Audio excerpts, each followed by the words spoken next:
Okay.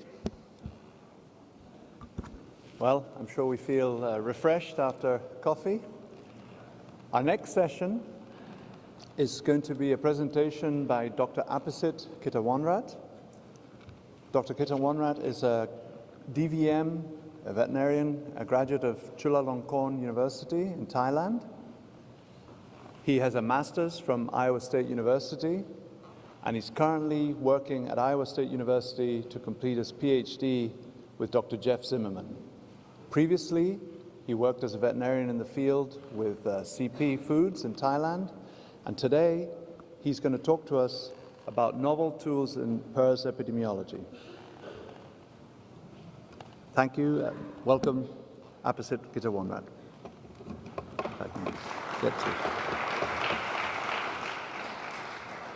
I did it again.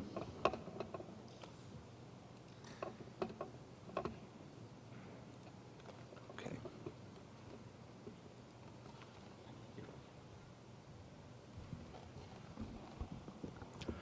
Good morning, everyone. And first, I would like to thank Bollinger for having me on this talk, and special thanks for Dr. Oliver for who believe I can have a talk in this presentation. In my mind, other candidates better than me, and thank you again. So, as you know, I come today to talk about use oral fluid in the USA, and not come for to pushing you to use oral fluid or change collect serum to collect oral fluid.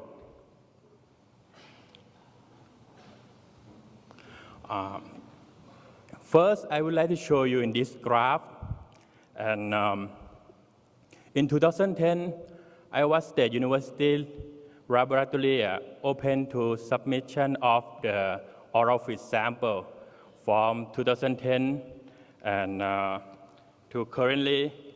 In this year, approximately 52,000 oral fluid samples will submit to Iowa State. And it's not only for the PRRS, and also can test for the swine influenza, PCV2, and also in mycoplasma.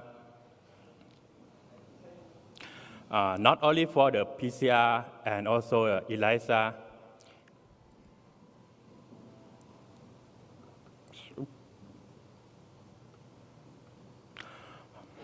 Why is oral fluid? I tell you what, the oral fluid is the fluid that extract from the device insert into a mouth. This fluid already confirmed that it contains both antigen and antibody. Especially in antibody, the antibody can pass through the mucosa as shown in the picture, and also leak from the gap between the teeth and gum. So this proved by the many papers that the oral fluid can use as a diagnostic sample. How about in human diagnostic? A lot of research strongly support to use oral fluid in human, especially in HIV, hepatitis C virus. This because it's really easy to collect. For example, you can collect oral fluid from your children and send by mail to the hospital or to the labs for surveillance or for the monitoring. And how about the oral fluid in a pig? And this picture shows you how to collect oral fluid from the pig. First, we hang the cotton rope, and picture number one, about 20 to 30 minutes. And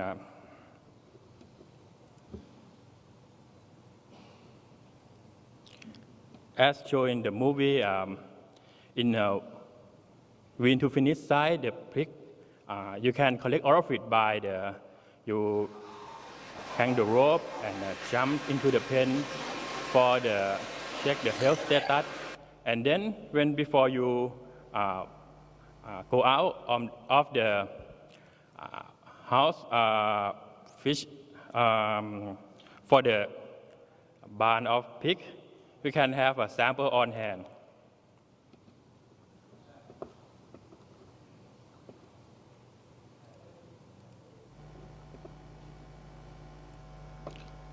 So, the oral fluid not collect only from the wean to finish, it's also collect from the piglet. However, you need to collect oral fluid. In the piglet, you need to train before you collect the real oral fluid sample by let the piglet play with the rope and change to the smaller size. And when piglet learn how to chewing the rope or how to play the rope, and you can collect oral fluid by hang the rope like this picture. And also the same, you can collect oral fluid and by the insert the cotton rope into the plastic bag and squeeze by your hand. You're gonna get oral fluid, and at least 1 or 2 ml, that is enough for test ELISA, PCR.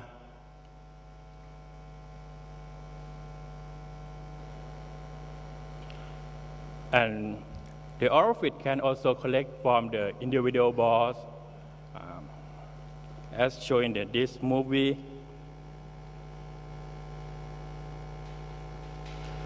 You can see that, you can imagine that if you need to blood collection from this ball and how difficult, and for the oral fluid, this is really friendly and welfare for collect the oral fluid sample.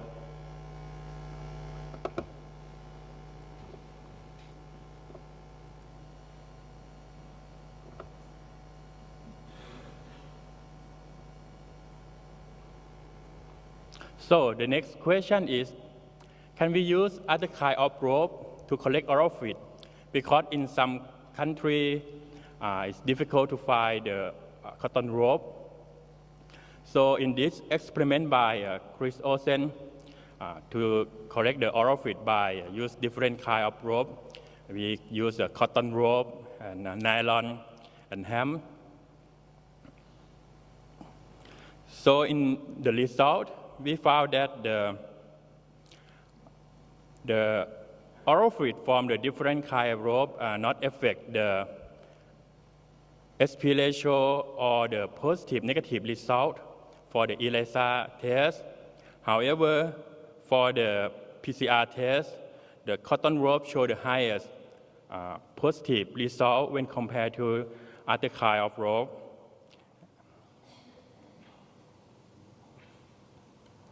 So the next question is, do we need to process the oral fluid or not? For example, do we need to filter the oral fluid? In this experiment, the same by Chris Olsen, we centrifuge oral fluid for 10,000 G for 2 hours and filter with 0.2 micron, as shown in the picture. So, and the result compare between processed and unprocessed. We found that the processed oral fluid reduced the SP ratio significantly different, and also reduced the positive negative result for the ELISA. We did not test for the processed in the PCR result. However, for the other experiment, also showed that the process by centrifuge also reduced the positive for the PCR result. So, in the conclusion, the cotton rope is still the best choice for the PCR assay in both ELISA and PCR, and do not excessively process the oral fluid sample. In my mind, it's for 10 minutes, that's enough to clean the oral fluid sample. So, the next question is that, can we test the PRRS antibody in the oral fluid by using a commercial serum ELISA? And the protocol and how to do already published in the Journal of Veterinary Diagnostic Investigation. If you interest or if you would like to know how to do, please read this paper. In brief, as you know, the antibody in the oral fluid lower than in the serum. So to enhance the probability and sensitivity of this test, we need to lower sample dilution and increase the sample volume and prolong for the incubation period and increase the secondary antibody conjugate. So when we know the protocol, we test for the different sample set of the oral fluid. The first sample set comes from the wean to finish site. We found that from the PRRS negative site, and we vaccinated with the modified live vaccine at day 0, and we collect oral fluid from day -1 to day 91 after we vaccinate pig, totally 11 time points. And this is the result. And we can detect IgM as shown as in the red color and IgA in the blue. And the highest SP ratio is IgG. So that's why we focus on the IgG response in the oral fluid. So the next sample set provided by Dr. Lawrence from the Kansas State University. In this experiment, we test in a 7 trial, 200 pig per trial, and 12 pen per trial, totally 84 samples per day post-inoculation. And we inoculate with the 1005 TCAD50 of type 2 PRRS virus, inoculated the virus by intranasal and intramuscular, and collect the oral fluid from day 0 to day 21. Totally 588 samples completely randomized and test for X3 ELISA. And the graph show the same pattern that we can detect IgM, IgA, and IgG in the same pattern. So the next question is, how about the test in the field sample? In this experiment, we collect the oral fluid sample from the 10 different sites around Midwest in the North America. And each farm, we collect 6 oral fluid samples, and we collect oral fluid every 2 weeks from pig move in until pig move out, totally 10 time points.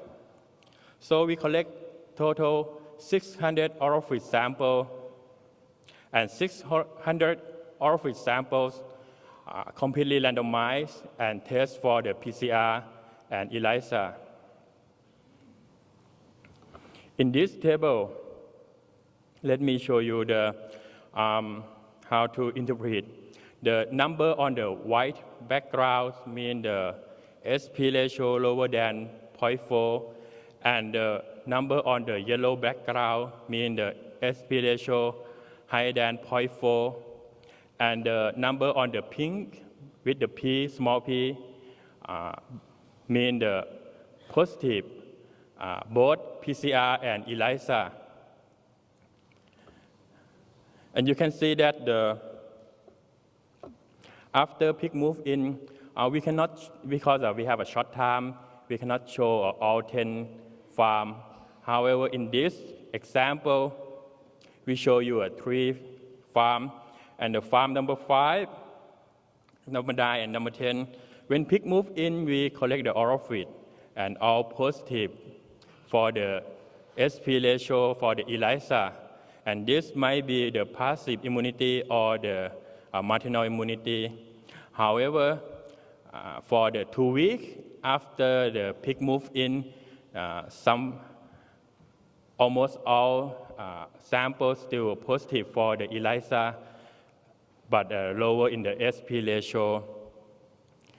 And 2 weeks after that is farm number 5 turned to be the negative for the ELISA. Until the week 12, we detect positive for the PCR, but the ELISA still negative. And 2 weeks after that, we can detect positive for the ELISA and still high positive until the pig move out.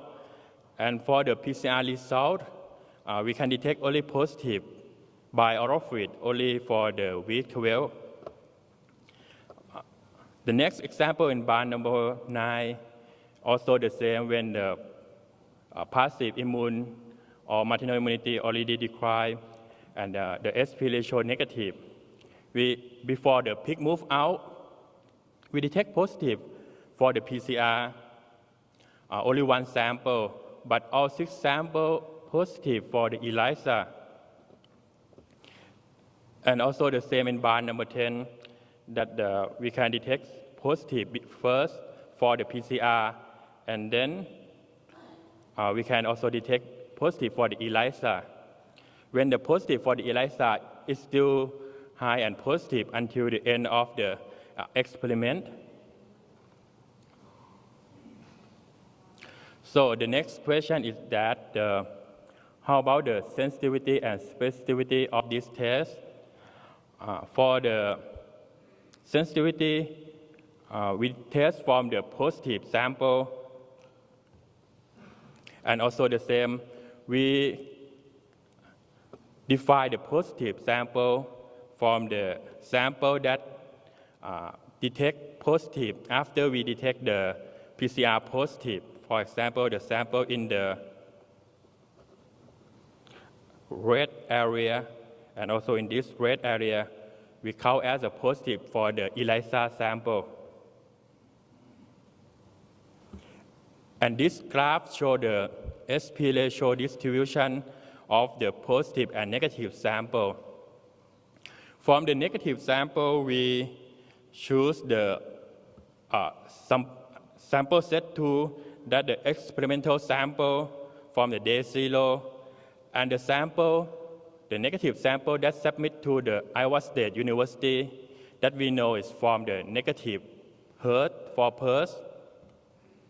Total is 367 sample. For the positive sample, we select from the experimental sample, the sample, also the same sample set 2, we collect at day 14. After day 14, we choose as the positive sample.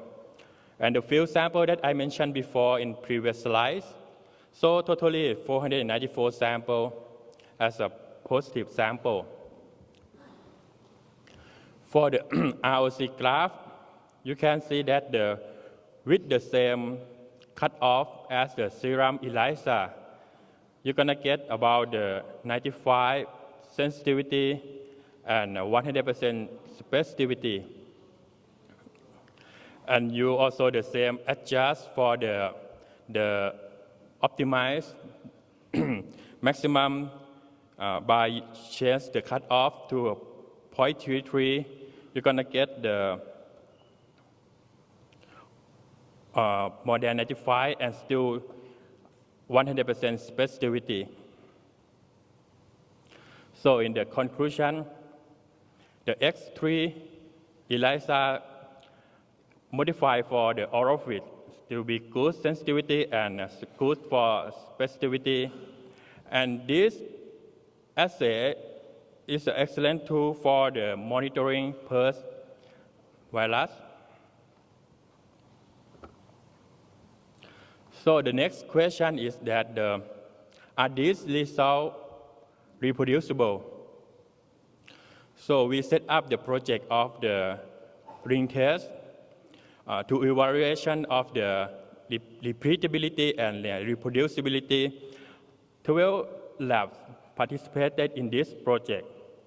And again, if you're interested how to do, you can go to see in this journal, JVDI, published in this year. So in the study design, we set up the orophyte sample that unknown and known status of PRRS antibody status, and we send the protocol and the reagent, the positive and the negative control, and the conjugate that already dilute, ready to run for the 12 participants. And phase 2, they run the retest for this sample set with their own kit lot number.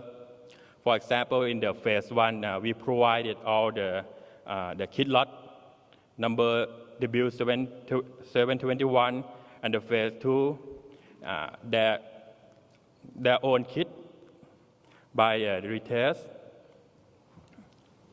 So this result for the phase 2, and this SP ratio show the distribution of the SP ratio, and you can see there's less false positive in this area and this area, and the SP ratio variation increased when the average of the SP ratio increased. So 7 of 11 labs show 100% agreement. In this project, we test 263 samples, and these 7 labs show the 100% agreement. Just only 4 of the 11 labs show the 1 or 2 disagreement.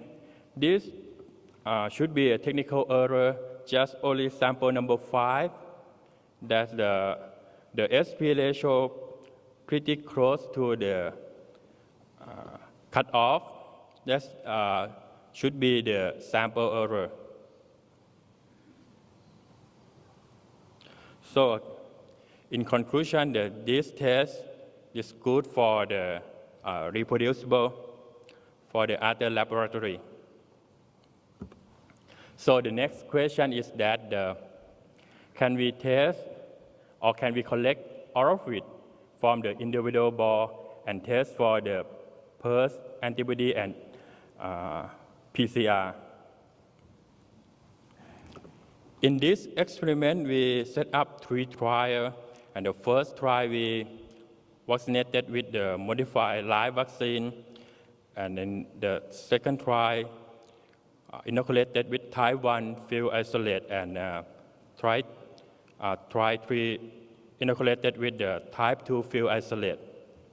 And we collect both orophyte sample and the serum from day -7 to day 21. Just only 2 balls, the 2 balls from the 72 balls cannot collect orophyte. And from day 1 to day 21, it's 95% successful rate to collect orophyte. And this show the PCR result. We found the 1 false positive for the PCR result in day 0 in the first trial, showing the red. And at day 7, all both orophyte and the serum positive, the same in the result.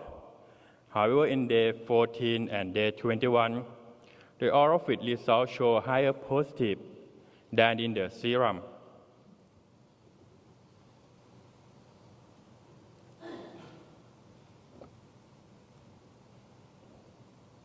And the result for the ELISA, in the ELISA at day 0 and day 7, both orophyte and the serum show the negative result. And day 14 and day 21, both ORFID and serum show the non-statistical significant difference. And at the day 21, all both are 100% positive.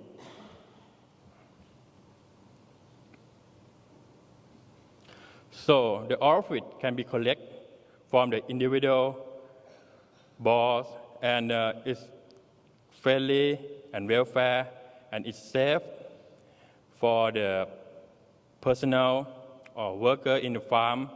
And detection of the PRRS by PCR in ORFID equal or better than in the serum. And for the antibody detection by ELISA, the ORFID not different result from the serum. And how about the field performance of ORFID in ORFID surveillance? And the objective of this test to estimate the probability of the detection of PRRS infection as a function of the within-pen prevalence. In brief, people may question that how can we detect the positive peak? For example, how about the one positive peak or two positive peak? Can ORFID method can detect the positive sample? In this experiment, we went to farm early in the morning and have a small brief, and we 100% check for every peak in this experiment to make sure that all the negative peak is still negative. And we spray for the peak that we set up for the positive peak.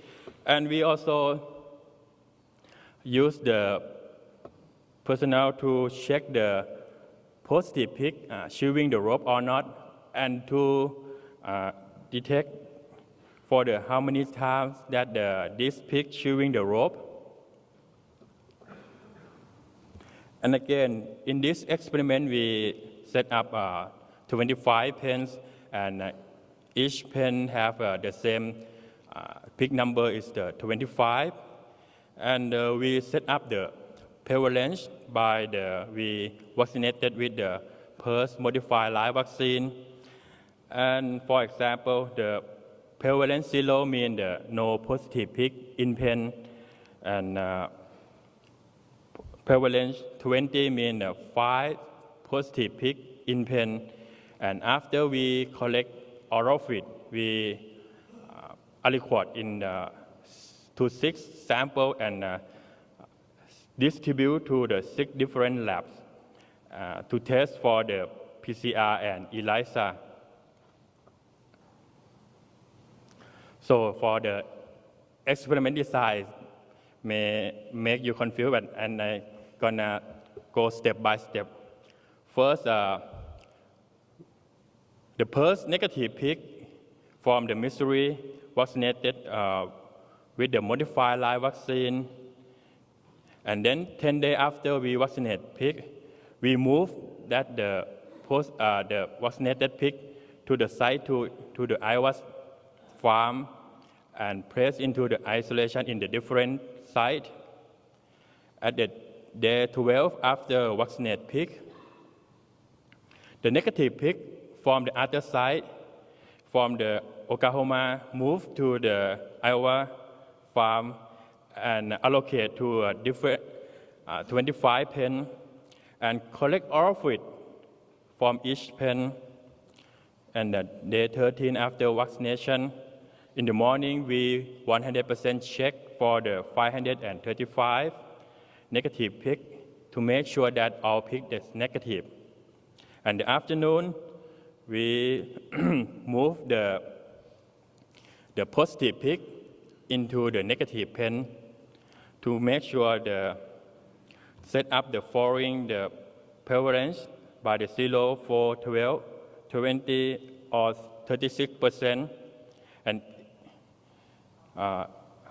And day 14, in the morning, we collect oral fluid. 5 successive oral fluid samples were collected from each pen. Totally, we have 125 samples. And we also serum correction from the pig that we vaccinate again to make sure that the PRRS status.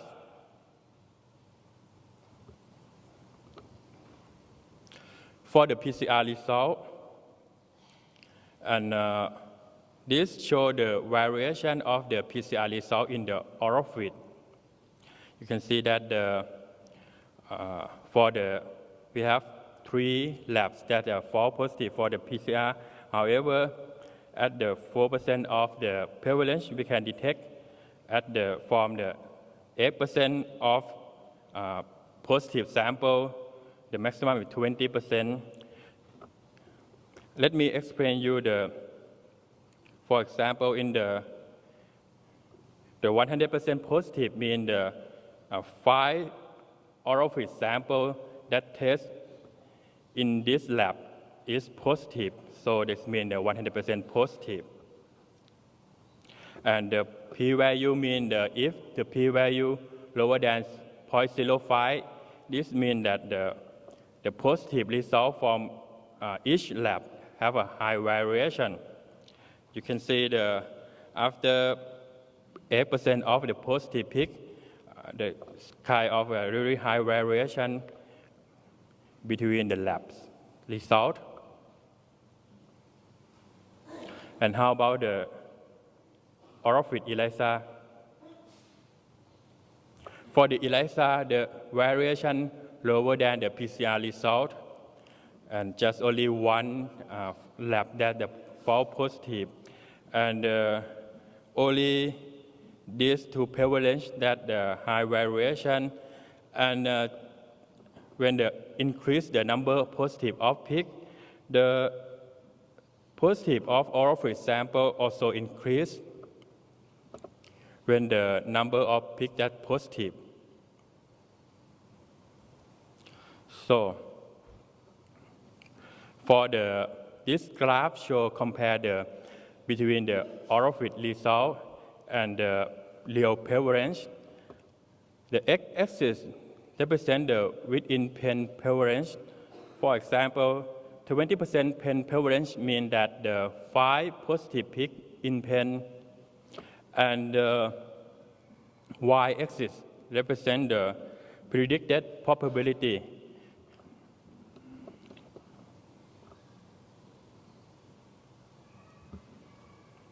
For example, if we go to that pen and collect only one serum sample, we're gonna have about 20% of predicted probability. However, the same pen, if we collect oral fluid, we're gonna get about 75% of predicted probability.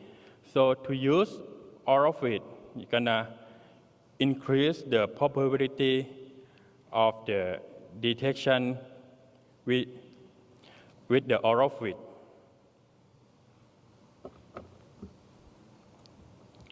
So the probability of the PRRS positive sample was significantly greater by using the pen-based oral fluid sample compared to the single serum sample. And this significant variability exists in the PRRS RT-PCR testing, and the less variability in tests for the ELISA.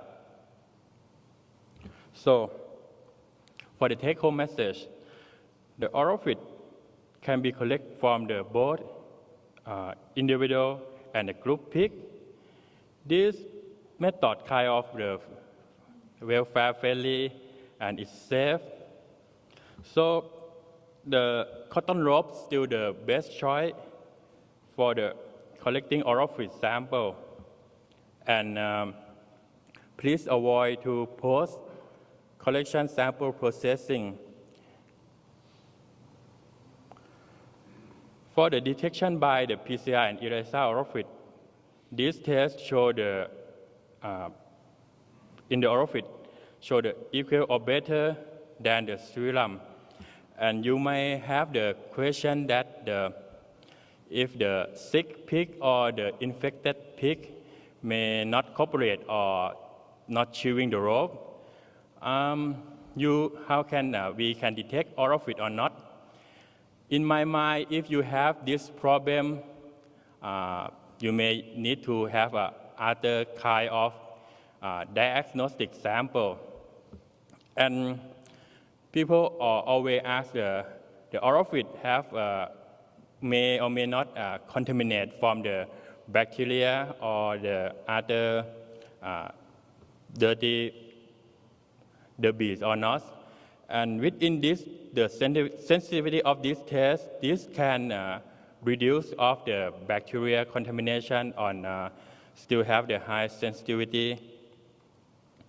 For the better probability of detection within pen, orophyt still have the better probability detection when compared the only the single serum sample from the pen.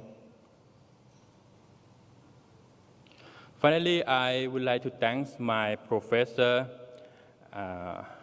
and my colleague. And it's not only for the PRRS, as I mentioned before, that we can detect in the orophyt. And Dr. Panya Singh also study for the swine influenza and other pathogen in the orophyt. And thanks for the Dr. Main, Dr. Johnson, and Dr. Wang from the VDPAM, and Dr. Angle, Dr. Loran from the Kansas State, and from the IDEX, and the other in this slide. So, and thank you for your attention.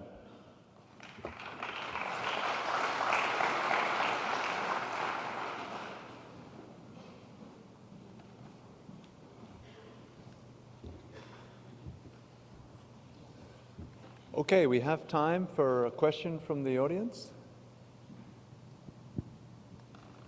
No questions? I have a question for you, Apisit. Are you aware of anybody using oral fluid testing in Asia? No.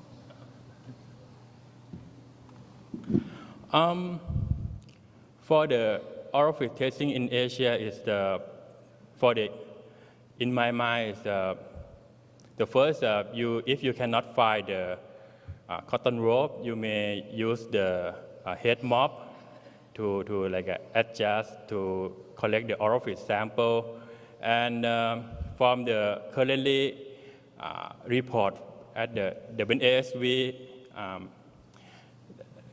the orophyt ELISA PRRS can detect if you use the plasma protein in the nursery feed, you may have detect positive ELISA result. So please, before you test for the ELISA result, you need to make sure that you don't not use plasma protein in the nursery feed.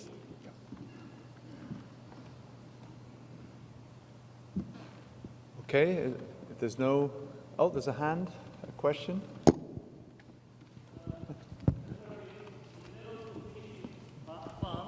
How many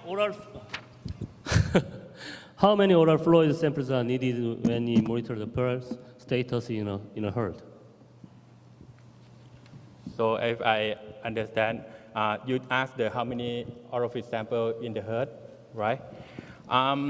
In my mind, it's actually this calculation about to report in the future, but based on my experience and in my opinion, 3 to 6 oral fluid sample, not lower than 3, because sometimes in my experience, you collect only 1 or 2 is just, for me, it's pretty low.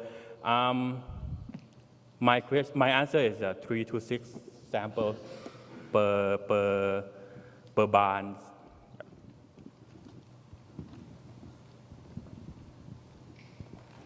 Okay, one last question from Shishan.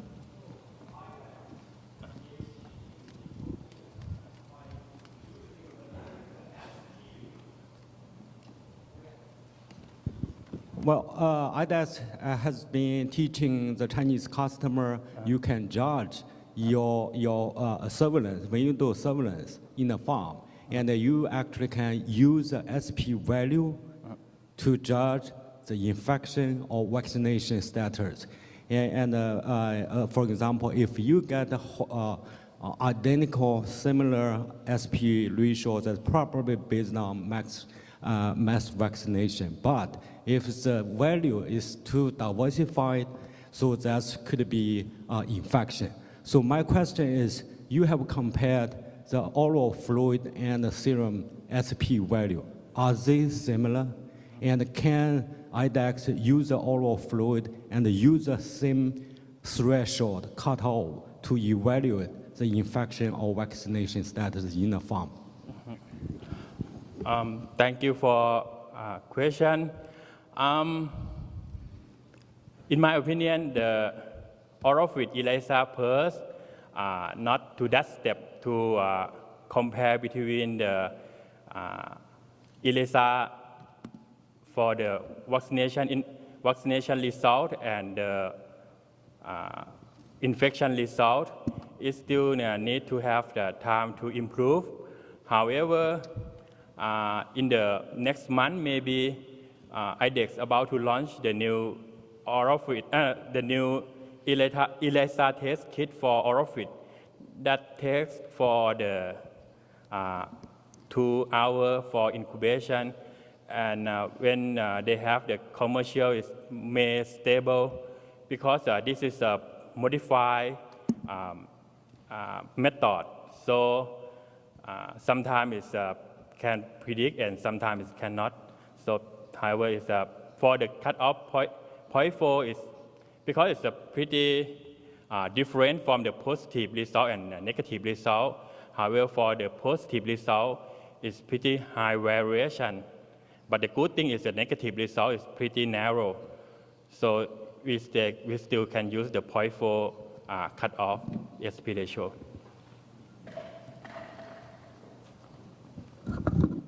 Okay, let's thank Apisit again for a great presentation. Thank you.